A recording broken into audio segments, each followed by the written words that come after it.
Okay, what is up there YouTube? This is J-Man Time, and today I have a video on some early weapon designs from the former Armalite company that existed from 1954 until 1986. The Armalite company is most notably known for manufacturing the AR-10, the AR-15, series of battle rifles / assault rifles that were used by the U.S. forces and some other NATO allies during the Cold War. Now, the Armalite company was actually founded in 1954 and was originally a division of the Fairchild Airplane and Armaments Company, which existed before the Cold War. Later on, a man named Charles Dorchester, another man named George Sullivan decided to create their own separate armaments company and actually took the Fairchild division and renamed it the Armalite Company starting in 1954. And from 1954 until the mid-1980s, they would produce rifles and carbines for the U.S. Armed Forces and for the civilian market. But in this video, we're going to go over some of the rare prototype weapons of Armalite company that never made it to production stage, including weapons that were designed by Eugene Stoner in the years before he joined Armalite company in 1954. We're going to go over all the prototype weapons all the way up until the introduction of the AR-10, including some AR-10 prototypes. Now, the first Armalite weapon to be developed was the Armalite AR-1, also known as the Parasniper. And this was actually designed by Eugene Stoner in 1947, but was not patented until 1954. In 1954, the Armalite company, along with a man named Charles Dorchester, actually took Eugene Stoner's design and rechambered it for an experimental cartridge, the .30 T65 ammunition, which would later evolve into the 7.62 by 51mm NATO cartridge, which would become the standard cartridge. This Armalite AR-1 Parasniper was a bolt-action rifle and was fed by an internal magazine, similarly to the previously existing Springfield 03 series of bolt-action rifles that had served the U.S. Army during the First and Second World War. This weapon was meant to be a replacement for that gun, but unfortunately, the Armalite company could not find any buyers within the U.S. military-industrial complex, and they also couldn't find any buyers on the civilian market. So the rifle project was pretty much dropped in 1955. And this was pretty much the first prototype weapon developed by the Armalite company, but was also kind of their first failure. In total, only 25 prototypes were made and were given to various arms manufacturers with the hopes of obtaining a contract for manufacturing of the AR-1 Parasniper. But no one wanted this weapon, and this project was pretty much abandoned. There was an AR-2 or an Armalite AR-2 weapon, but unfortunately I cannot find any information on it, and I can only find a few notes on the weapon, but there is no design details. It doesn't tell you if it's a rifle, a submachine gun, a pistol, or a carbine. It's just the AR-2 did exist, at least on paper at one point. Another rifle that was developed by Eugene Stoner was the Armalite AR-3, and this was an experimental battle rifle designed in 1955, and was one of the many rifles that were technically considered prototypes for the M14 series of battle rifles, or select fire battle rifles. This weapon here used a gas-operated rotating bolt and was chambered for the experimental .30 caliber T65 ammunition, and there was another prototype chambered for the 7.62 by 51mm NATO cartridge. This weapon was also fitted with a 20-round magazine, and its rate of fire was anywhere from 500 to 700 rounds per minute. This weapon here, like I said, is one of many weapons that led to the M14 series of select fire battle rifles, but ultimately the M14 would be abandoned for the M16, and the AR-3 prototype never made it past the prototype stage, as the M14 would become the standard issued U.S. Army service rifle up until the mid-1960s, when the M16 was later unveiled as the XM177. So the Armalite AR-3 is one of the many, failed prototypes for the Armalite company that never made it past the prototype stage. Another Armalite weapon was the Armalite AR-5, also known by the U.S. Air Force as the MA-1. and this was actually an Air Force survival rifle that was developed in 1955. This weapon here was a bolt-action takedown survival rifle, very similar to the later AR-7.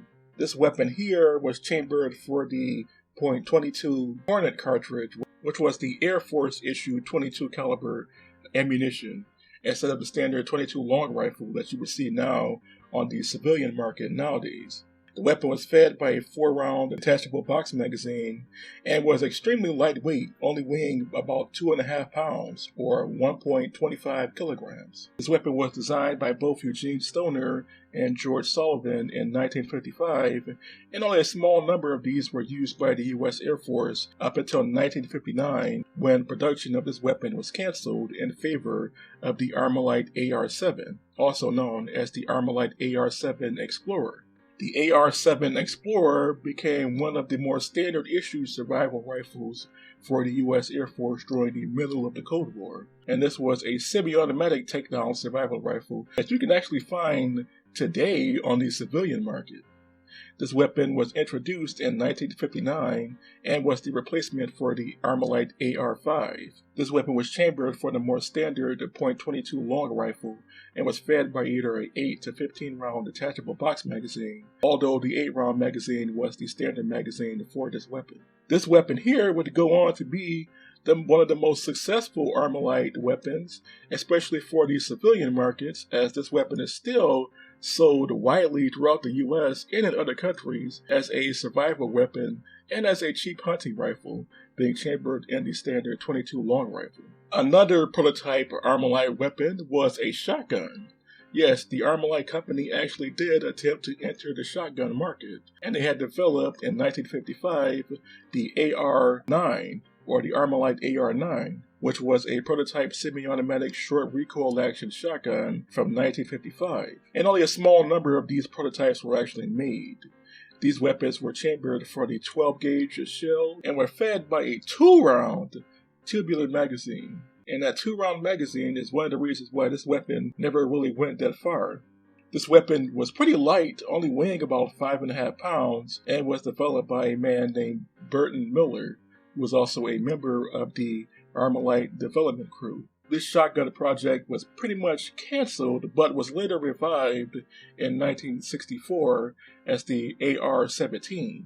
And the AR-17 was pretty much the same gun and concept, although it had some minor differences when it comes to appearance. And over 1,200 of the AR-17s were actually sold in the U.S. on the civilian market, with I believe some of these also being used in Vietnam for a very short period of time before they were eventually sent back because the 2-round magazine capacity made them pretty useless on the battlefields of Vietnam. And these weapons are so rare that they are sought after by many arms collectors, as only 1,200 of them were ever produced. Now let's go to the AR-10, or the Armalite AR-10, or the Fairchild Armalite AR-10. And here are some of the prototypes that were developed by Eugene Stoner in the years before and during the early years of the Armalite company. Now the AR-10 actually started off as an experimental battle rifle in 1953 that was developed by Eugene Stoner, and this weapon was known as the Stoner M8 SN X01. And this was an experimental select-fire battle rifle chambered for the old .30-06 Springfield cartridge, which was the same cartridge still being used in the M1 Garand at this time. This weapon was fitted with a 20-round magazine from the old Browning automatic rifle and had a rate of fire of anywhere between 450 and 600 rounds per minute. This was a select-fire rifle, a semi-automatic/fully automatic rifle, and had a gas-operating rotating bolt, but it had a side-mounted gas piston, something that you didn't see on the Armalite AR-10 that this weapon would evolve into. Now, when Eugene Stoner joined the Armalite company in 1954, he took this prototype and continued to develop it into several other prototypes. The next prototype was the Fairchild Armalite AR-10 SN X02, which is the second version or second prototype for the AR-10, and this was a select fire battle rifle from 1954, and it was chambered for the experimental .30 T65 ammunition, and a second version was chambered for the 7.62 by 51mm NATO, and was fitted with a 20-round magazine. And this was pretty much the first true, I guess, AR-10 prototype.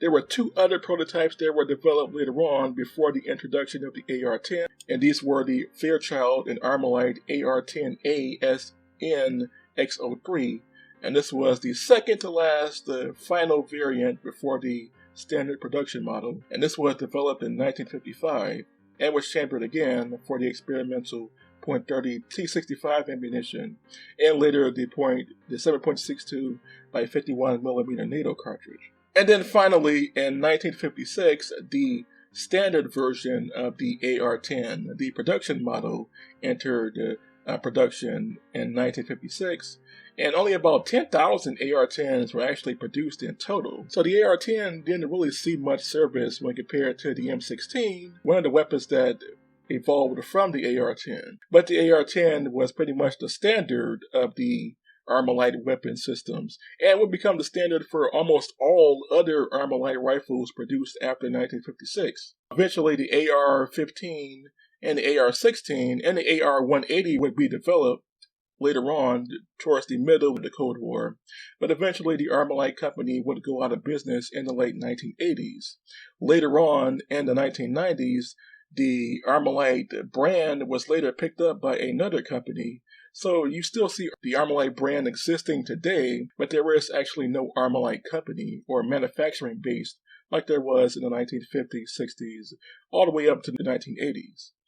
And so there you have it. These were some of the experimental Armalite weapons that were developed in the early years of the Armalite company, during the early years of Eugene Stoner and George Sullivan and Charles Dorchester and other developers who worked in the Armalite company during the Cold War. So which of these prototypes did you like the most? If I had to choose, my favorite would be the Armalite AR-3, as it pretty much looks like an M1 Garand fused with an M14 and an M1 carbine all in one, but it is a prototype battle rifle, and that weapon never saw any service. So what do you all think of these weapons? So please tell me in the comment section below, and until next time, this was J-Man Time, signing off.